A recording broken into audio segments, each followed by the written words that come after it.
বিএনপিকে সতর্ক করে অনেক সুন্দর মূল্যবান আলোচনা করেছেন মুফতি নুমান কাসেমি। অনেক সুন্দর মূল্যবান কথা বলেছে, আশা করি শুনে যাবেন। দেখুন কি বলে। বিএনপির যে নীতি নির্ধারক, তাদের উঁচু লেভেলের কিছু ব্যক্তিবর্গ খুব আপত্তিকর অনেক কথাবার্তা বলে যাচ্ছেন।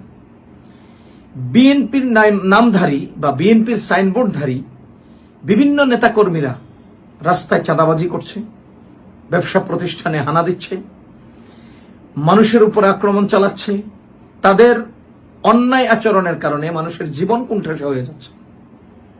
বিভিন্ন বাজার, দোকান, অফিস এবং বিভিন্ন প্রতিষ্ঠানগুলোকে তারা দখলে নেওয়ার চেষ্টা চালাচ্ছে।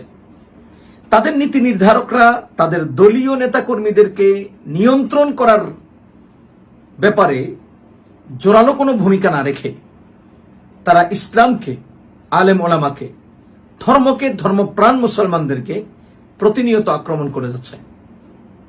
আমরা অত্যন্ত জোরালো কণ্ঠে তাদেরকে সতর্ক করতে চাই যে আপনাদের উঁচু লেভেলের যারা আছেন, যেমন তারেক রহমান সাহেব মৌলবাদকে ইঙ্গিত করে আলেম ওলামাকে আক্রমণ করেছেন।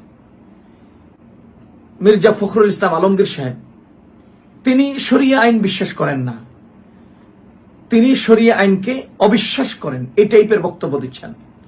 ফজলুর রহমান, তিনি মোল্লাতন্ত্র, আলেম ওলামা এবং ধর্মকে, দিনকে, ইসলামকে আঘাত করে, আক্রমণ করে কথা বলে যাচ্ছেন।